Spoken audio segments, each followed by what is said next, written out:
Dios, el Espíritu Santo, su advenimiento y morada. Muchos piensan que cuando se habla de la venida del Espíritu Santo en Pentecostés, se confunden y creen que el Espíritu Santo nunca estuvo presente antes en la tierra. Y a eso nos vamos a enfocar ahora.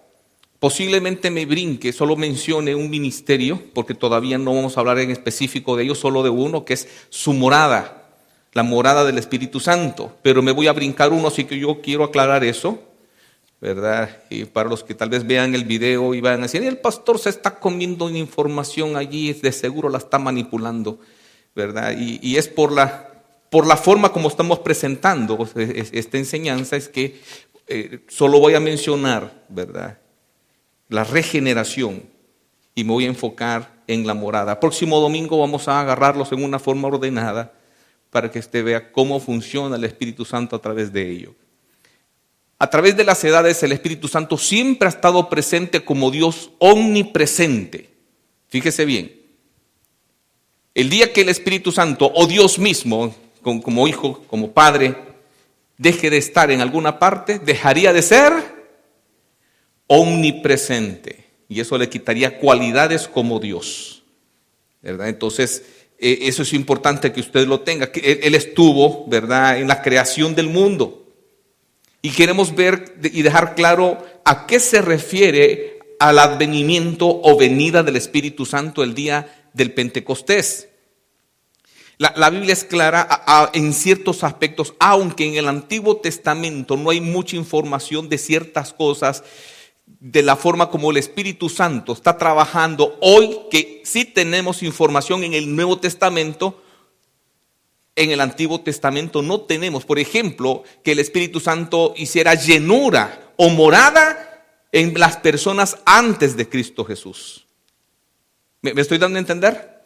¿Verdad? Entonces no existe eso, pero sí nosotros podemos encontrar mucha información en el Antiguo Testamento. Bueno, pasaríamos horas viendo versículos con los cuales nosotros podemos mostrar la forma como el Espíritu Santo estuvo activo en el mundo antes de Cristo Jesús, cumpliendo siempre también propósitos, haciendo algo, ¿verdad? Aparte de estar presente en todas partes, ¿verdad? Porque eso es un atributo divino que nunca va a dejar de ser.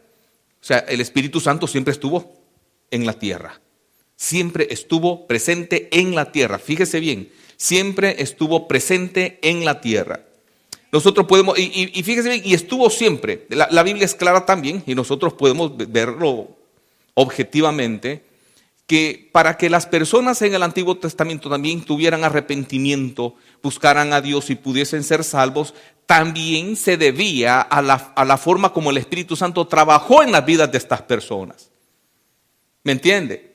O sea, en el Antiguo Testamento hubo una forma parecida a como hoy funciona, creando esa convicción para que las personas buscaran, aún desarrollando e impulsando ciertos ministerios, por ejemplo el profético, que se desarrolló muy fuerte en el Antiguo Testamento, el cual era dirigido directamente por el Espíritu Santo. También dirigiendo personas, y podemos poner ejemplos claros como el de José, ¿verdad? 41:38 de Génesis. Y dijo Faraón a sus siervos, aquí está hablando de José, hijo de Jacob: ¿acaso hallaremos otro hombre como este en quien esté el Espíritu de Dios? Aunque aquí pusieron espíritu con E pequeña, se está refiriendo al Espíritu Santo. Y usted puede irse a la casita tranquilamente, como lo hace todos los días domingo, bien sosegadamente, a abrir su Biblia, a repasar el sermón, y para que usted vea de lo que estamos hablando y del personaje en una forma total. Todos los capítulos anteriores y subsecuentes, de la forma como la mano providencial de Dios y del Espíritu Santo sobre José lo iba dirigiendo, aunque usted puede ver que al principio la vida de José fue calamitosa. Bueno, no al principio, porque al principio pues el respaldo del papá era hermoso sobre él, pero pasados los 16 años, las afrentas de los hermanos, las burlas, hasta que lo venden como esclavo, todo eso iba, ¿verdad?, cumpliendo un propósito que José no entendía en ese momento. Pero al final, pues José pudo entender cuando ya estaba sentado como el segundo regente de Egipto. Y todo eso era bajo proyección directa, bajo manifestación directa del Espíritu Santo sobre él, dándole la capacidad de poder interpretar sueños, hasta de decirle el sueño que había tenido sin que Faraón, porque Faraón había tenido un sueño que nadie se lo podía decir, interpretar, ¿verdad? Entonces, ahí estaba el Espíritu Santo presente, haciendo algo en la vida de José. Podemos ver también en Éxodo capítulo 31, 3 y 4, cuando ya Israel había salido de Egipto. Y podemos hablar de las maravillas que hizo también durante ese tiempo antes de su salida, de la presencia del Espíritu Santo haciendo obra.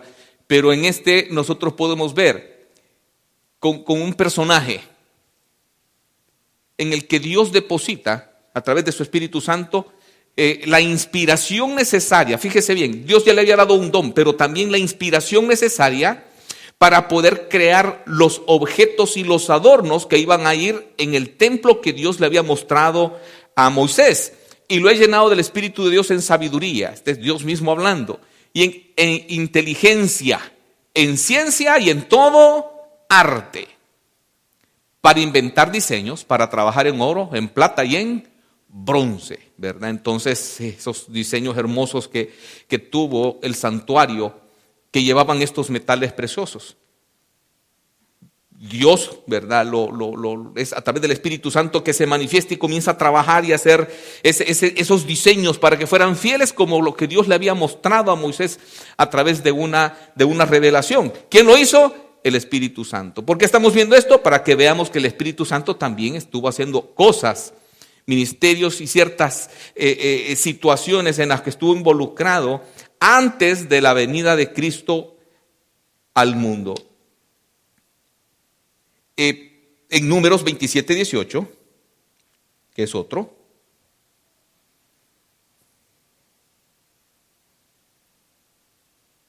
dice: y Jehová dijo a Moisés: toma a Josué, hijo de Nun, varón en el cual hay espíritu, y pondrás tu mano sobre él.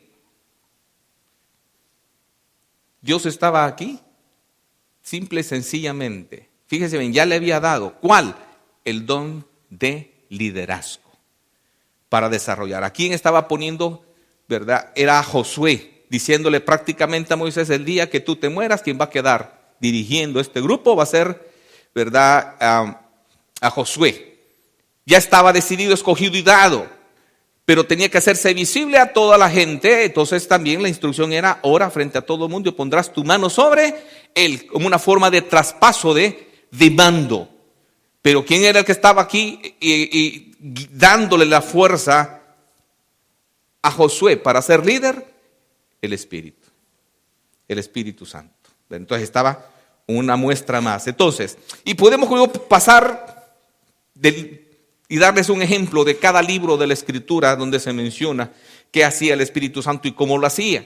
Y recuerde, todo lo que es la Escritura, toda la Escritura que usted tiene en su mano, si es que usted trajo su Biblia, o si usted lo está viendo en el teléfono,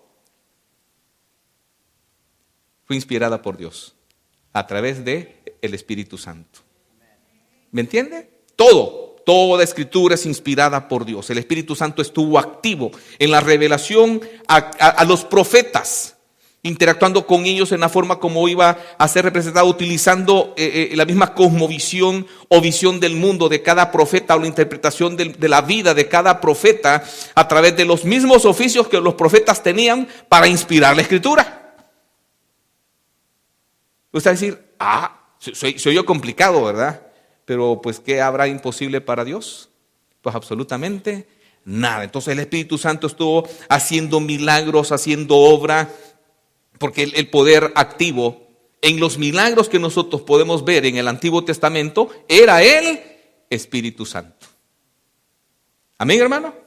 Era el Espíritu Santo. Entonces, como vuelvo a repetir, no hay evidencia de que el Espíritu Santo haya hecho morada en los creyentes del Antiguo Testamento. Pero sí podemos estar seguros que muchos de ellos, el Espíritu Santo los guía de una manera de arrepentimiento. Un texto importante es San Juan 14:17 para que nosotros podamos comprender algo que Jesucristo mismo dijo. El Espíritu de verdad, el cual el mundo no puede recibir, porque no le ve ni le conoce, pero vosotros le conocéis, porque mora con vosotros y estará en... ¿Ve la diferencia? O sea, el Espíritu Santo ya estaba. Ya estaba. Lo único que su morada es el detalle que queremos que nosotros entendamos bien cómo está. ¿Verdad? Está a futuro. ¿Por qué? Porque Cristo todavía no había muerto, Cristo todavía no había sido glorificado, todavía no se había ido, por consiguiente el Espíritu Santo todavía no había partido para hacer su morada en un lugar diferente al cielo. Durante la vida del Antiguo Testamento, durante la vida de Cristo aún mismo, el Espíritu Santo también estuvo muy activo.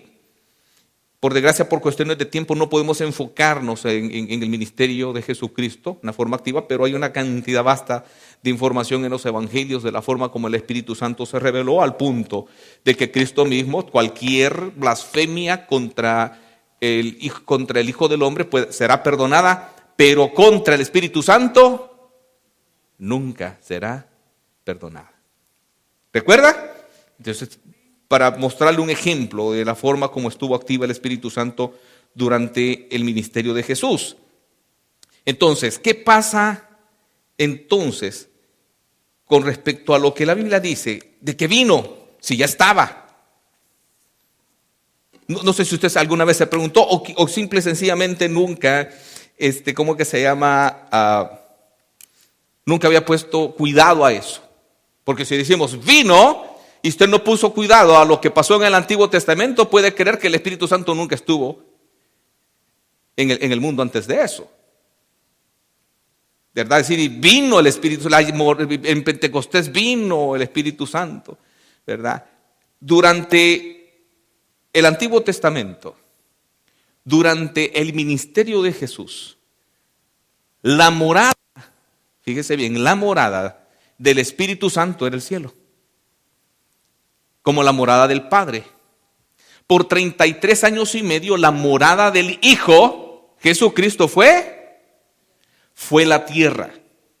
Pero hoy nosotros podemos ver a través de la evidencia bíblica que, la morada del Padre es el cielo. Padre nuestro que estás en los cielos, donde es visto en las Escrituras a Jesucristo después de su ascenso. En Apocalipsis dice, y lo vi sentado en el trono a la diestra del Padre. Entonces, ¿dónde mora Cristo ahorita? En el cielo. Entonces, lo que hubo en el día de Pentecostés, hubo un cambio de morada, no de presencia. Fíjese bien, ya que la presencia es omnipresente, tanto la del Padre, la del Hijo y del Espíritu Santo, ya que el Padre y el Hijo en una forma manifiesta de su omnipresencia siempre están acá, pero su morada está en el cielo. El Espíritu Santo, su morada ahora está aquí. Eso fue lo que pasó el día de Pentecostés, un cambio de morada. Un cambio de morada. Y sí, va a haber un día, así como Cristo vino y se fue, así también la Biblia especifica que el Espíritu Santo también va a retirar su morada de esta tierra. ¿Verdad? Esa es algún día vamos a ver un poquito más de eso, se conoce en escatología, ¿verdad? Como el arrebatamiento de la iglesia, cuando la morada que somos nosotros, y eso es un adelanto de lo que estamos mencionando, somos. Entonces, el venir, y es el nuevo ministerio, un ministerio de gracia, ¿verdad? Recuerde, la gracia como tal, como se recuerda, estuvimos predicando al principio. Las exigencias del reino son tan elevadas, más que las de la ley, ¿sí? Que necesitábamos un apoyo diferente para poder vivir. Y ese apoyo tiene una fuerza que estuviera en nuestro interior. Y es ahí donde hubo un cambio de morada y se necesitó de esa forma. Entonces, el venir el Espíritu Santo, nosotros podemos encontrar en lo que fue la lectura bíblica, que Dios es Espíritu. Cuando está acá, cuando viene a hacer su morada, como primer ministerio hacia el mundo. Hacia el mundo. Fíjese bien, hacia el mundo. ¿Por qué? Bueno, vamos a verlo en San Juan 16, 7 al 11.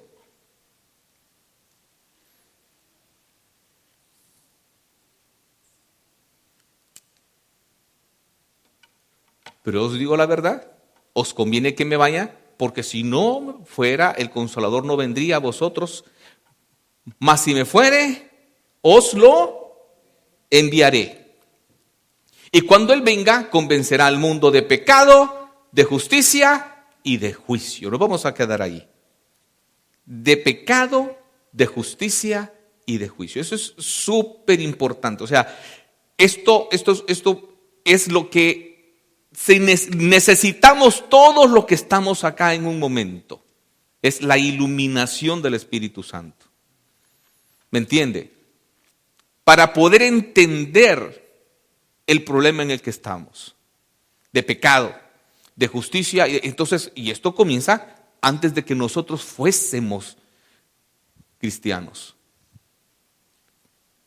Es para que fuésemos cristianos. De pecado, fíjese bien. Cuando el Espíritu Santo comienza a trabajar en la mente nuestra, bueno, quizás vamos a terminar de leer todo el texto, después vamos a comenzar a exegetar esta parte. De pecado por cuanto no creen en mí. De justicia por cuanto voy al Padre y no me veréis más. De juicio por cuanto el príncipe de este mundo ha sido ya juzgado. Aún tengo muchas cosas que deciros, pero aún no las podéis sobrellevar. Pero cuando venga el Espíritu de verdad, Él os guiará a toda la verdad, porque no hablará por su propia cuenta, sino que hablará todo lo que oyere y os hará saber todas las cosas que habrán de venir. Gracias. Todo eso iba a ser. Os recordará todas las cosas, os hablará. Wow, el pastor, ¿cómo se acuerda de tantas cosas? No soy yo. Yo tengo mente pollo. Se me olvida todo, pero lo que es el poder explicar la Escritura no es mío. ¿Me entiende? Es dado por el Espíritu Santo. Así de sencillo.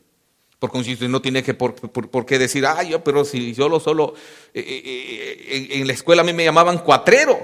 ¿Y por qué robaba vacas? No, porque solo 4 me sacaba. No tenga temor de haber sacado mal las notas. ¿Por qué? Porque el Espíritu Santo que está en su interior le va a revelar y le va a recordar.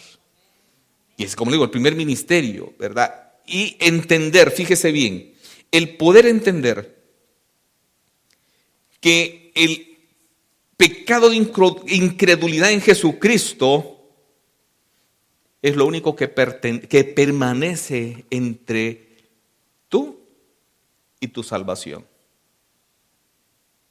Así de sencillo. El poder entender eso no es fácil. Para nosotros hoy decir eso es fácil. Juan capítulo 3, versículo 18. Para nosotros decir eso es fácil.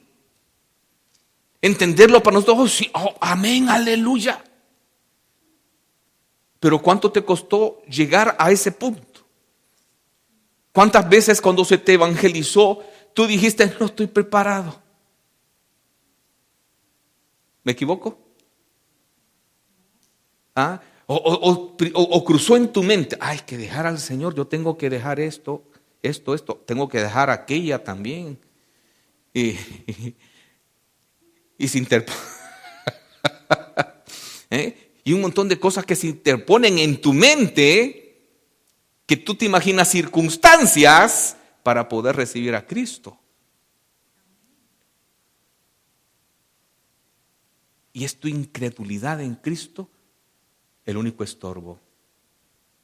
Por lo que la Escritura dice. Dice el texto, el que en Él cree no es condenado. Fíjate bien. Pero el que no cree, fíjate bien, yo quiero que tú entiendas. Cuando tú vienes a Cristo, Cristo no te pide que dejes nada. Porque sabe que no puedes. y no estoy enseñando apostasía.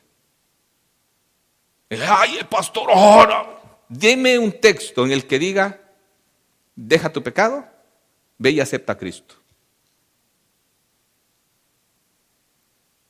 Dame uno. Pues no existe. ¿Por qué? Porque sin Cristo el Espíritu Santo no puede ayudarte a dejar esos pecados. ¿Entiende cómo funciona? No se me vaya a asustar. No se me vaya a asustar. Te necesitas creer en Cristo para poder tener poder y dejar la vida que no le agrada al Señor. De otra forma no se puede. ¿Cuántas veces tú dejaste de fumar, intentaste dejar de fumar, dejar de mentir, dejar de pelear, dejar de decir malas palabras antes de recibir a Cristo y nunca pudiste? ¿Me equivoco? Después de recibir a Cristo, has visto que ha habido una facilidad de ir dejando muchas cosas. Para que veas, ese es un ejemplo experimental de antes y después de haber recibido a Cristo. Entonces, ¿qué es lo único que te separa? El Espíritu Santo te dice, lo único que hay entre Dios y tú para poder ser salvo es creer o no creer. Ser crédulo o incrédulo. El que en él cree no es condenado. Fíjate bien qué sencillo. Pero el que no cree ya ha sido condenado porque no ha creído en el nombre del unigénito Hijo de Dios. Esto es lo primero que el Espíritu Santo hace en nuestra mente. Es lo primero que viene a hacer, a convencernos de pecado, a convencernos de eso, que ese es el pecado que hay que eliminar de nuestra vida para poder ser salvos. De lo demás se encarga Él. ¿Me entiende? Recuerda cuando estuvimos enseñando cómo evangelizar. Cuando le dijimos, hermano, cuando usted vaya y se da cuenta de un estilo de vida de alguien que no es de acorde a lo que nosotros creemos, nunca ataque ese estilo de vida. ¿Por qué? Porque no tiene la energía suficiente ni el poder para poderlo dejar. Lo que necesita es enseñarle a Cristo Jesús como su Salvador para que pueda salir de esas cosas. De otra forma no puede. Pero si usted llega y ataca su estilo de vida, lo que va a hacer es cerrar una puerta en la cual no va a poder trabajar evangelizando a esta persona. ¿Estamos de acuerdo? ¿Estamos de acuerdo? Ok, entonces es lo que hace el Espíritu Santo. Crear esa convicción. O sea, cuando nosotros vamos y presentamos el Evangelio, nosotros no podemos convencer a nadie. Es el Espíritu. Fíjense bien, cuando leemos el texto anterior dice, y Él convencerá al mundo ¿de quién es el que convence entonces de pecado?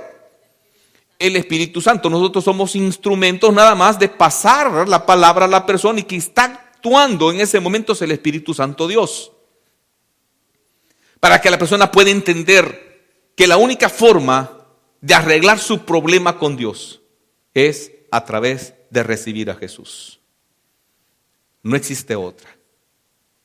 ¿Crees o no crees? ¿Recibes a Cristo como tu Señor o lo rechazas? No hay vuelta de hoja. No existe otra forma, ¿verdad? De juicio, que es la otra parte. El Espíritu Santo Dios nos enseña que las exigencias la exigencia de Dios Padre es tan elevada. El nivel de vida que nos pide es tan pero tan elevado para poder ser salvos según nuestra propia fuerza, que es imposible que nosotros podamos llegar allí. Imposible. Completamente imposible. Porque Dios te exige justicia propia, te exige pureza. ¿Quién puede tenerla propiamente? Nadie. No haber pecado nunca. O sea, nadie puede alcanzar ese nivel, pero el Espíritu Santo nos enseña que es a través de la fe en Jesucristo que podemos alcanzar ese nivel de justicia. ¿Me entiende? El Espíritu Santo nos guía siempre a Jesucristo. Por eso es que Él dice, Jesucristo dijo, hablará de mí. Hablará de mí, de Él, porque ese es el ministerio ¿verdad? De Él en este momento. En la Escritura, nosotros encontramos cómo funciona el Espíritu Santo con esta base escriturística. Donde la Biblia, que fue inspirada por el Espíritu Santo, nos menciona que esa justicia que nosotros necesitamos para poder ser salvos solo es obtenible a través de la fe en Cristo Jesús. Romanos 1, 16, 17, textos hermosos y muy conocidos.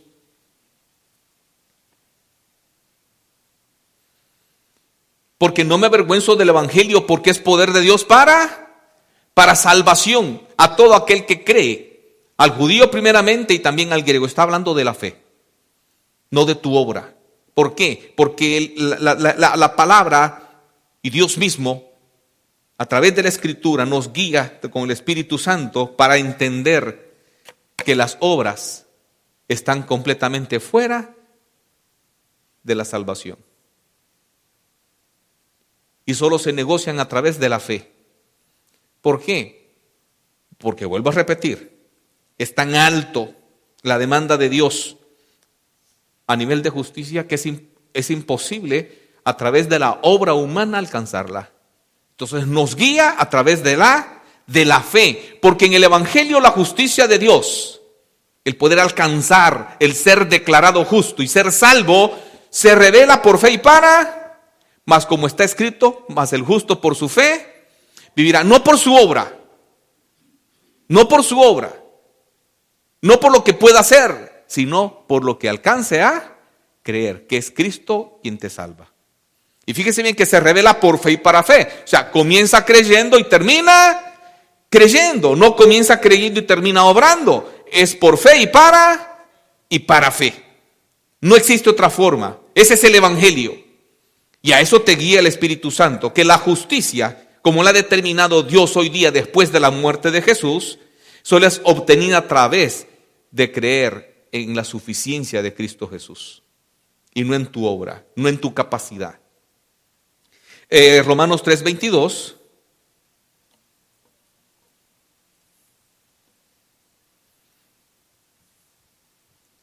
La justicia de Dios por medio de... Vuelve a repetirlo. Romanos lo repite muchas veces. La justicia de Dios por medio de la fe para todos los que creen en Él, porque no hay diferencia.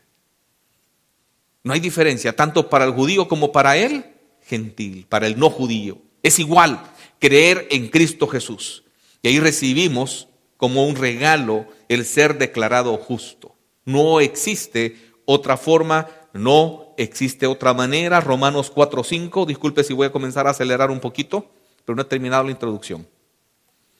Mas el que no obra, si no cree en aquel que justifica al impío, su fe le es contada por justicia. Esta es la justicia de la cual el Espíritu Santo nos viene a convencer. Que no es por tu justicia, sino por la justicia de Cristo Jesús que tú vas a alcanzar salvación. Amén. Yo sé que para la mayoría de los que estamos aquí, o todos los que estamos acá, no hay problema de eso. No hay problema de aceptar eso. Porque son los textos que hemos usado aquí para evangelismo, para otras tantas cosas en las cuales se han mantenido muy frescos. Acabamos de estudiar Romanos, acabamos de estudiar Gálatas, hemos visto todas estas ideas que tenemos que mantener siempre guardadas en nuestra mente y en nuestro corazón, porque esa luz nos la dio el Espíritu Santo, el poder comprender, el poder entender esto y poder vivir de esa manera. Y también, ¿verdad? Lo que dice con respecto a que el príncipe de este mundo ya ha sido juzgado. Hermano, al decir esto la Escritura con tanta fortaleza y con tanta firmeza, nos declara, y en otras partes escriturísticas también, como Colosenses capítulo 2, de que Satanás ha sido derrotado. Lo que hizo Cristo Jesús en la cruz del Calvario fue suficiente y es una obra terminada, que no hay que agregarle nada. Satanás está derrotado, completamente derrotado. ¿Me entiende? Lo único que falta con ese señor es simple y sencillamente tirarlo al lago de fuego. No hay otro. Lo único que falta en este espacio-tiempo es eso. No le crea aquellas películas en que presentan en que se va a manifestar un gran juicio y que va a ser juzgado Satanás y se va a estar haciendo una gran deliberación, porque eso tampoco es cierto. No es cierto. Cuando aparece la palabra juicio ahí, simple y sencillamente se refiere a consumar lo que ya fue declarado. ¿Me entiende? ¿Cuál es el fin que Apocalipsis revela para Satanás? Es el lago de fuego. Eso es lo único que falta con él. Ya está derrotado.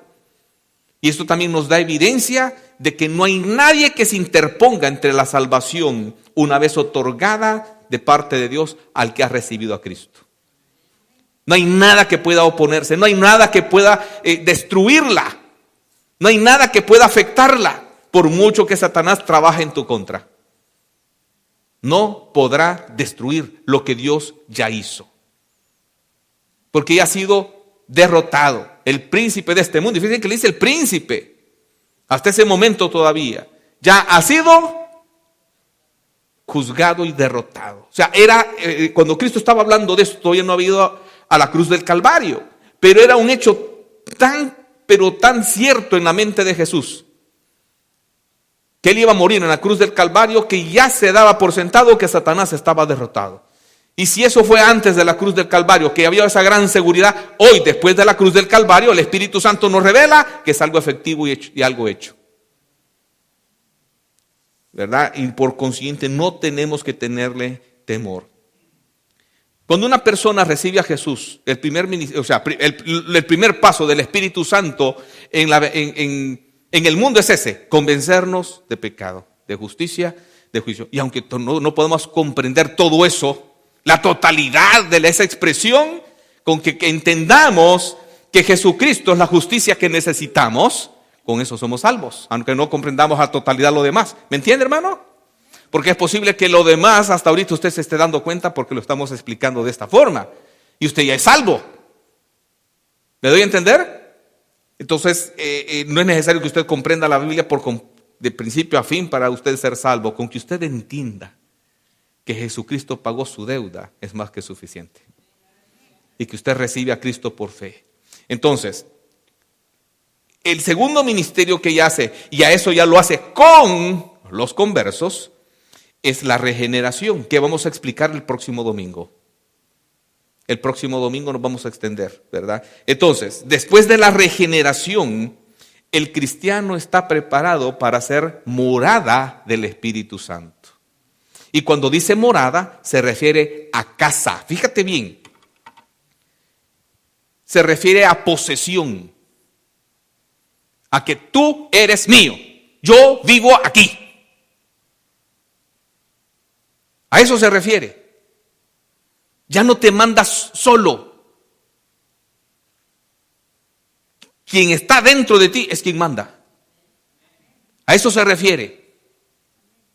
A la morada del Espíritu Santo. Y vamos a manejarlo con los demás ministerios de una forma más extensa para que usted pueda comprender un poco más de eso. ¿Por qué? Vamos a ver textos. Yo creo que me alcanza el tiempo. Juan 7:37 al 39.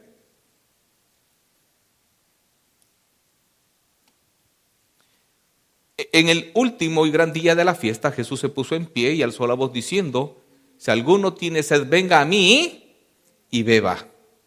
El que cree en mí, como dice la Escritura, de su interior correrán ríos de agua viva. ¿A quién se refería? Esto dijo de él Espíritu que habían de recibir, del Espíritu Santo, de su interior, porque iba a morar en su interior. Pues aún no había venido el Espíritu Santo porque Jesús no había sido glorificado. Fíjate, y esto es importante que tú entiendas la morada del Espíritu Santo. ¿Por qué? Porque de eso depende tu crecimiento y madurez espiritual, tu entrega, que entiendas esto, cómo funciona.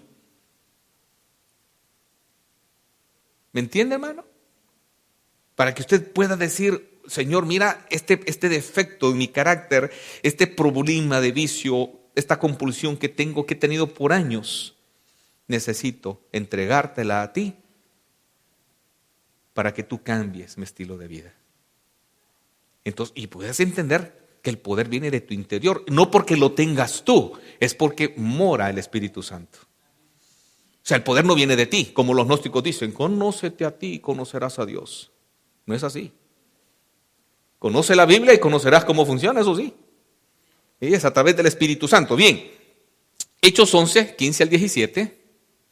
Y cuando comencé a hablar, cayó el Espíritu Santo sobre ellos también como sobre nosotros al principio. Está Pedro hablando acá, después de haber ido a la casa de Cornelio, a lo que hablamos el domingo pasado, el antepasado, ya ni me acuerdo. Entonces me acordé de lo dicho por el Señor cuando dijo: Juan ciertamente bautizó en agua, mas vosotros seréis bautizados con el Espíritu Santo. También vamos a enseñar el ministerio del bautizo.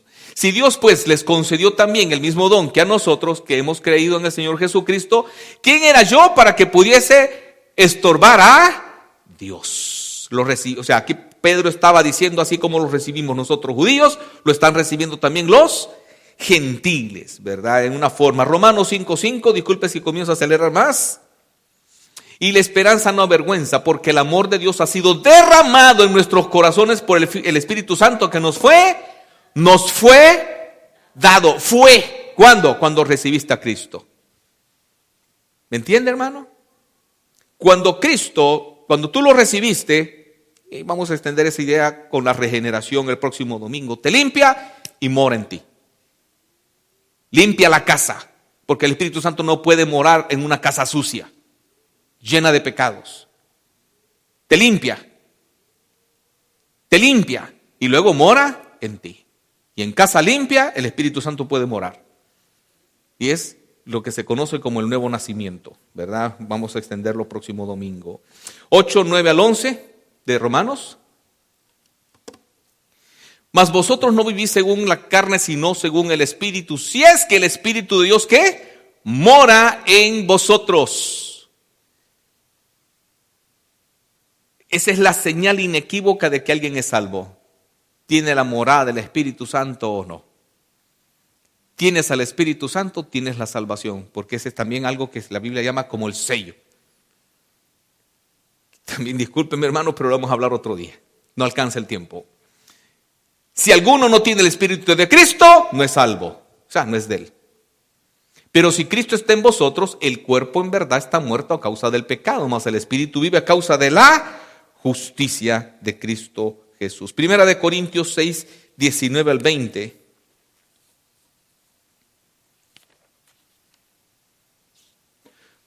Este es hermoso. ¿O ignoráis? Es posible que más de algunos sí. Que vuestro cuerpo es templo del Espíritu Santo, el cual está en vosotros, el cual tenéis de Dios, y que no sois vuestros. ¿Sabía esto, mi hermano? ¿No se lo había contado antes? Si no se lo había contado antes, discúlpeme, pero yo creo que sí siempre se lo he contado esto, cuando estamos discipulando. ¿Sabe usted que usted ya no se pertenece a usted mismo? Que su nuevo dueño es Cristo, ya no es Satanás, porque antes, aunque usted dijera, a mí nadie me manda, aquí solo mis chicharrones truenan, yo hago lo que quiero, cuando yo quiero chupo y cuando yo quiero dejo de chupar. ¿Era usted hablando? Usted creía que usted lo hacía, pero usted era influenciado por Satanás para hacerlo. O sea, un títere. Así de sencillo. No era usted quien se mandaba, lo mandaban. Viene Cristo, corta esas cuerdas, lo libera, lo limpia, mora en usted. Y ahora es usted de un nuevo dueño. Y su responsabilidad es tener casa limpia. Porque habéis sido comprados por precio, se lo acabo de explicar. Glorificad pues a Dios en vuestro cuerpo y en vuestro espíritu, los cuales son de Dios. ¿A dónde llevaste el Espíritu Santo esta semana, mi hermano? Ay, ¿a dónde lo llevaste? ¿Qué palabra o qué cosas dijiste que si hubiera estado presente Jesucristo en una forma física no las hubieras dicho? O no las hubieras hecho. Pero déjame pasarte el chisme. Ahí estaba. Ahí estaba, sí. En tu interior, porque tú eres su templo. Tú eres su templo. Todo lo que tú haces en tu cuerpo afecta a esa relación. Todo lo que haces en tu mente y en tu espíritu afecta a esa relación. Tú no puedes ocultarte de él. Si antes de Cristo David dijo, ¿dónde huiré de tu presencia? ¿A dónde estaré que no me veas? Ahora que ya le perteneces y a donde tú vas, él va, ¿cómo te vas a esconder ahora?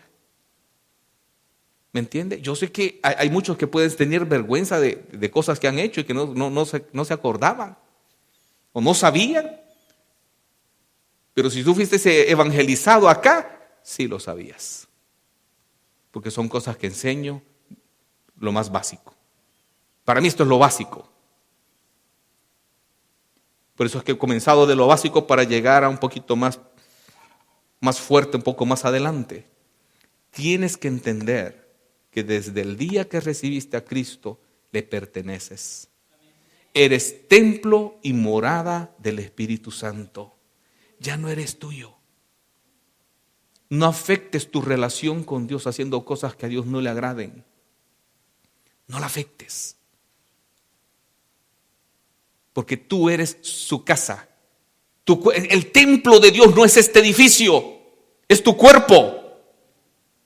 Es tu cuerpo. No son estas paredes. El mismo Antiguo Testamento, Dios dijo, yo no habito en casas hechas de mano, edificadas por hombre. Lo dijo claramente. Porque eso es lo que los israelitas creían. ¿Me entiende? Tú eres templo del Espíritu Santo.